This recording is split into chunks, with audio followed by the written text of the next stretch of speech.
പ്രമേഹ രോഗികൾക്ക് പല വിധത്തിലുള്ള കോംപ്ലിക്കേഷൻസും ഉണ്ടാകാറുണ്ട്. ഡയബറ്റിക് ന്യൂറോപ്പതി, നെഫ്രോപ്പതി, ഡയബറ്റിസ് മൂലമുണ്ടാകുന്ന കാർഡിയാക് പ്രോബ്ലംസ്, സ്ട്രോക്ക്, എന്തിനേറെ പറയുന്നു ക്യാൻസർ വരെ ഈ ഡയബറ്റിക് രോഗികൾക്ക് ഉണ്ടാകാനായിട്ടുള്ള സാധ്യത കൂടുകയാണ്. കാരണം അവരുടെ പ്രതിരോധ ശക്തി സാധാരണ ഉള്ള ആൾക്കാരേക്കാൾ ഒരുപാട് കുറഞ്ഞു പോകുന്നത് കൊണ്ട് തന്നെ പലതരത്തിലുള്ള ഇൻഫെക്ഷൻസ് ഉണ്ടാവുകയും ക്യാൻസർ സെൽസിനെ നമുക്ക് പ്രതിരോധിക്കാനുള്ള ശക്തി നഷ്ടപ്പെടുകയും അതുമൂലം തന്നെ പ്രമേഹം കൊണ്ട് മറ്റു തരത്തിലുള്ള അസുഖങ്ങൾ, സങ്കീർണതകളുണ്ടായി അവരുടെ ജീവൻ തന്നെ അപകടത്തിലാവുന്ന ഒരു സ്ഥിതിവിശേഷം ഉണ്ടാവാറുണ്ട്.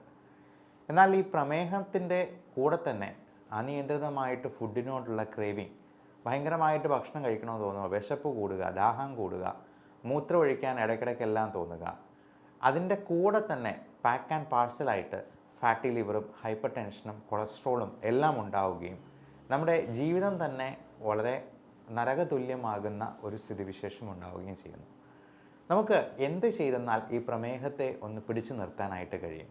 പ്രമേഹത്തിന് ഉള്ള പുതിയ തരത്തിലുള്ള ട്രീറ്റ്മെൻറ്റ് മൊഡാലിറ്റീസ് എന്തൊക്കെയാണ്? ഇത്തരത്തിലുള്ള കാര്യങ്ങളെക്കുറിച്ച് നമുക്കൊന്ന് ഡിസ്കസ് ചെയ്യാം.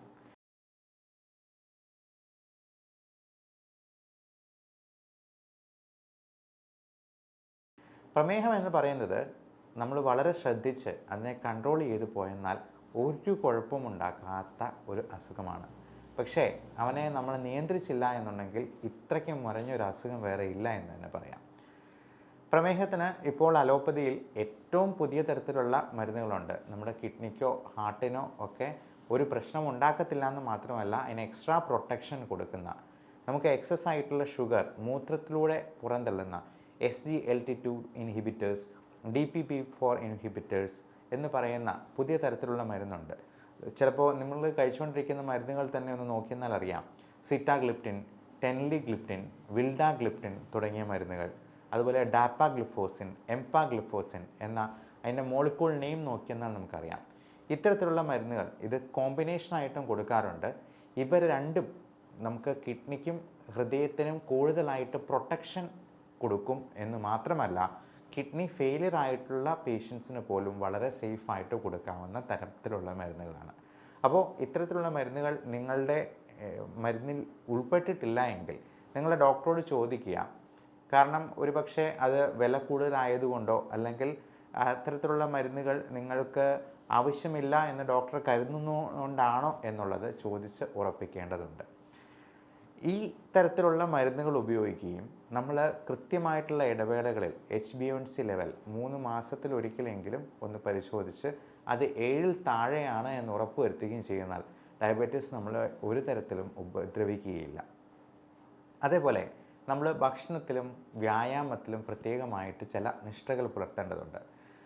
പലരും ചോദിക്കാറുണ്ട്, ഡയബറ്റിക് രോഗികൾക്ക് പഴം കഴിക്കാൻ പറ്റില്ലേ? പഴങ്ങൾ നമുക്ക് കഴിക്കാം. അത് വളരെ പെട്ടെന്ന് ഷുഗർ സ്പൈക്ക് ഉണ്ടാക്കുന്ന രീതിയിലുള്ള ഒത്തിരി മധുരമുള്ള, ഇപ്പോൾ ചെറുപഴം ഒക്കെ ആണെങ്കിൽ പാളയംകുളം പോലത്തെ പഴങ്ങൾ, നല്ല തേൻ മധുരമുള്ള പഴങ്ങളുണ്ട്. അങ്ങനെയുള്ള പഴങ്ങൾ ഒരുപാട് കഴിക്കുന്നത് ഷുഗർ കൂട്ടാനായിട്ട് ഇടയാക്കും. അത് എല്ലാം മിതമായിട്ട് മാത്രം കഴിക്കുക.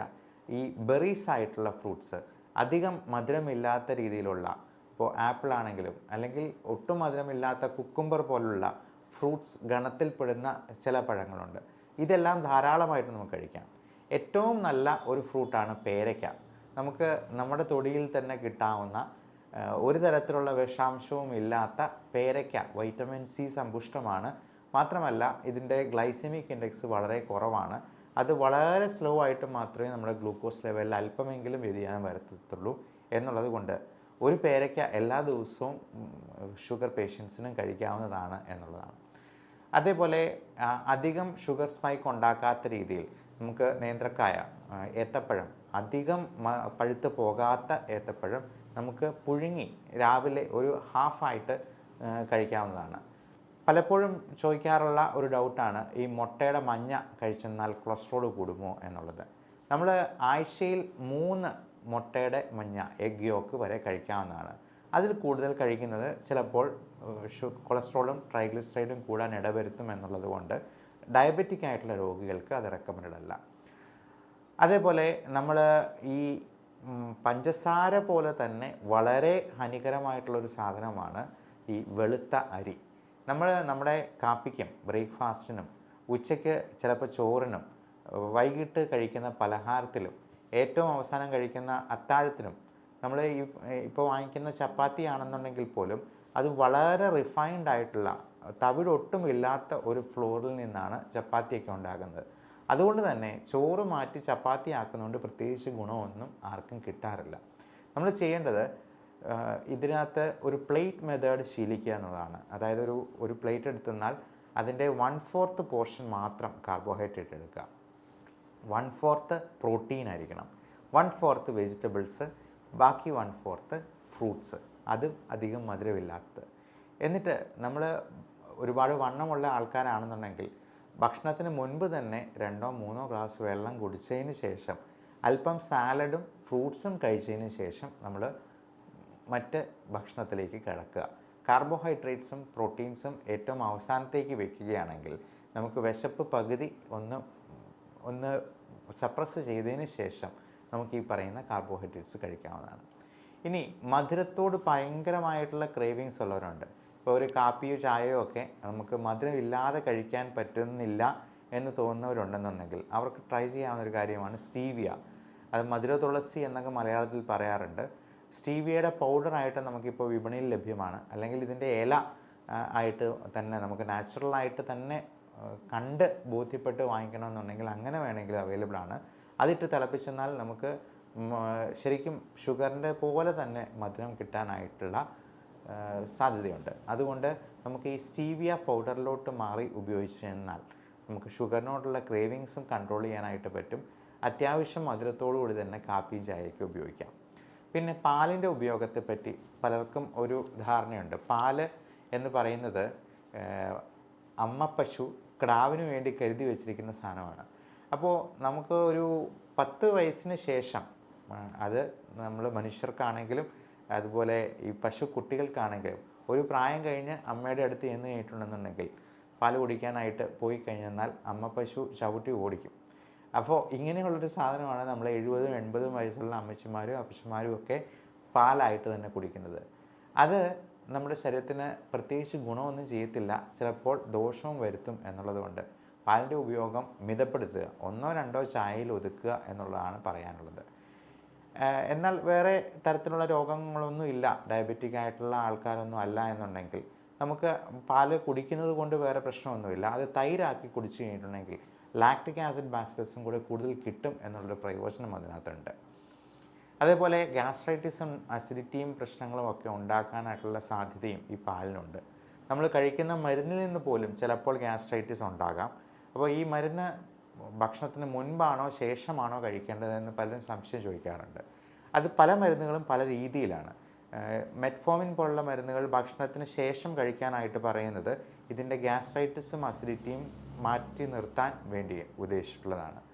എന്നാൽ ചില മരുന്നുകൾ ഭക്ഷണത്തോടൊപ്പം കഴിക്കാനായിട്ട് പറയും. വോഗ്ലിബോസ് പോലുള്ള ചില മരുന്നുകൾ മിക്കവാറും നമ്മൾ ഭക്ഷണം എടുത്ത് ടേബിളിൽ വെച്ച് കഴിയുമ്പോഴത്തേക്കും അതിന് തൊട്ട് മുമ്പ് തന്നെ കഴിക്കാൻ പറയുന്നതാണ് ഉത്തമം. കാരണം ഷുഗർ സ്പൈക്ക് ഒരുപാട് ഉണ്ടാകുന്നതിന് മുൻപ് തന്നെ ഈ മരുന്നിൻ്റെ ആക്ഷനും കൂടി എത്തും. നമുക്ക് കൺട്രോൾഡ് ലെവലിൽ തന്നെ ഷുഗർ കൊണ്ടുപോകാം എന്നുള്ളത് കൊണ്ട് ഭക്ഷണത്തിന് തൊട്ട് മുമ്പ് കഴിക്കുന്നതായിരിക്കും ഏറ്റവും ഉത്തമം. അതുപോലെ ഇൻസുലിൻ എടുക്കുന്നതാണെങ്കിലും നമ്മൾ ഭക്ഷണത്തിന് 10 മിനിറ്റ് മുൻപെങ്കിലും ഇൻസുലിൻ എടുക്കാനായിട്ടാണ് മിക്കവാറും പറയാറുള്ളത്. ഇനി ചില തരത്തിലുള്ള ലോങ് ആക്ടിങ് ഇൻസുലിനൊക്കെ നമ്മൾ രാത്രി കിടക്കുന്നതിന് മുൻപാണ് എടുക്കാൻ പറയുക. കാരണം അങ്ങനെയുള്ള ഇൻസുലിൻ NPH പോലുള്ള ഇൻസുലിൻ അല്ലെങ്കിൽ ഈ ലോങ് ആക്ടിങ് ആയിട്ടുള്ള ഇൻസുലിനൊക്കെ നമ്മൾ എടുത്തു കഴിഞ്ഞിട്ട് ഇഞ്ചക്ഷൻ എടുത്തതിന് ശേഷം ഒരു 3-4 മണിക്കൂർ കൊണ്ടാണ് അതിൻ്റെ സ്പൈക്ക് ലെവലിലെത്തുക. ബേസൽ ഇൻസുലിൻ എന്ന് പറയുന്ന ഇത്തരത്തിലുള്ള ഇൻസുലിനൊക്കെ നമ്മൾ രാത്രി കിടക്കുന്നതിന് മുൻപ് എടുക്കുകയാണ് ചെയ്യുന്നത്. അപ്പോൾ രാവിലെ ഒരു 7 മണി 8 മണിയൊക്കെ ആകുമ്പോഴത്തേക്കും നമ്മൾ ബ്രേക്ക്ഫാസ്റ്റിനുള്ള സമയത്ത് ഈ ഇൻസുലിൻ്റെ പ്രവർത്തനം ശരിയായ രീതിയിൽ പ്രവർത്തിച്ചു തുടങ്ങും എന്നുള്ളത് കൊണ്ട് ഏറ്റവും അനുയോജ്യമായിട്ടുള്ള സമയം ബെഡ് ടൈം തന്നെയാണ്. അപ്പോൾ ഇങ്ങനെയുള്ള സംശയങ്ങൾ നിങ്ങളുടെ ഡോക്ടറോട് ചോദിച്ച് പ്രത്യേകമായിട്ട് മനസ്സിലാക്കി അതിന് ഉത്തമമായിട്ടുള്ള രീതിയിൽ നമ്മൾ ഡയബറ്റിസ് കൺട്രോൾ ചെയ്യുക. വ്യായാമം ഒരു കാരണവശാലും നമ്മൾ ഒഴിവാക്കരുത്. അത് രാവിലെ എണീക്കുമ്പോൾ നമ്മൾ രാവിലെ എണീറ്റ് പല്ല് തേക്കുന്നതിന് മുൻപ് തന്നെ നമുക്ക് ചെറിയ വ്യായാമങ്ങളൊക്കെ ചെയ്ത് അത് നിർത്താം. ഒരു 10-20 പുഷപ്പ് എടുക്കുക. കുഞ്ഞു കുഞ്ഞു വ്യായാമങ്ങൾ നമ്മൾ കൂടുതൽ തവണത്തേക്ക് ചെയ്യുന്നതാണ് ഡയബറ്റിക് രോഗികൾക്ക് ഏറ്റവും നല്ലത്. പ്രത്യേകിച്ചും ഓവർ എക്സസൈസ് കൊണ്ട് കുഴഞ്ഞു വീണുള്ള മരണം ഒരുപാട് നമ്മൾ കാണുന്നു, റിപ്പോർട്ട് ചെയ്യുന്നു. അതുകൊണ്ട് തന്നെ ഒത്തിരി ഹാർഡായിട്ടുള്ള എക്സസൈസ്, ഇപ്പോൾ നമ്മൾ വലിയ വെയിറ്റ് എടുത്ത് പൊക്കുന്ന എക്സസൈസൊക്കെ ജിമ്മിൽ പോയി ചെയ്യേണ്ട ആവശ്യമില്ല. ഏറ്റവും നല്ലത് നമ്മൾ കുഞ്ഞു കുഞ്ഞു വ്യായാമങ്ങൾ പലതുള്ളി പെരുവെള്ളം എന്നുള്ള കോൺസെപ്റ്റ് ഉപയോഗിച്ചുകൊണ്ട് തന്നെ കൂടുതൽ പ്രാവശ്യത്തേക്ക് ചെയ്യുന്നതായിരിക്കും. അപ്പോൾ അത് ദിവസത്തിൽ പല തവണയായിട്ട് നമുക്ക് വേണമെങ്കിൽ ചെയ്യാം. 1 മണിക്കൂർ ഒറ്റയടിക്ക് തന്നെ ചെയ്യണമെന്ന് യാതൊരു നിർബന്ധവുമില്ല. ഇപ്പം നമ്മൾ രാവിലെ എണീക്കുമ്പോൾ തന്നെ ചെയ്യാവുന്ന കുറച്ച് വ്യായാമങ്ങൾ, എണീറ്റ് അത്യാവശ്യം കാര്യങ്ങളൊക്കെ ചെയ്തതിന് ശേഷം കുറച്ച് എക്സസൈസ്, ഭക്ഷണം കഴിക്കുന്നതിന് തൊട്ട് മുമ്പ് കുറച്ച് വ്യായാമം, അങ്ങനെ പല ആവർത്തിയായിട്ട് കുഞ്ഞു കുഞ്ഞു വ്യായാമങ്ങളെ നമുക്ക് കൂടുതൽ തവണ ചെയ്യാവുന്നതാണ്. നമ്മൾ ഭക്ഷണം കഴിക്കുമ്പോൾ എപ്പോഴും നമ്മുടെ നിഷ്ഠ കൃത്യമായിട്ട് പുലർത്താൻ ശ്രദ്ധിക്കുക.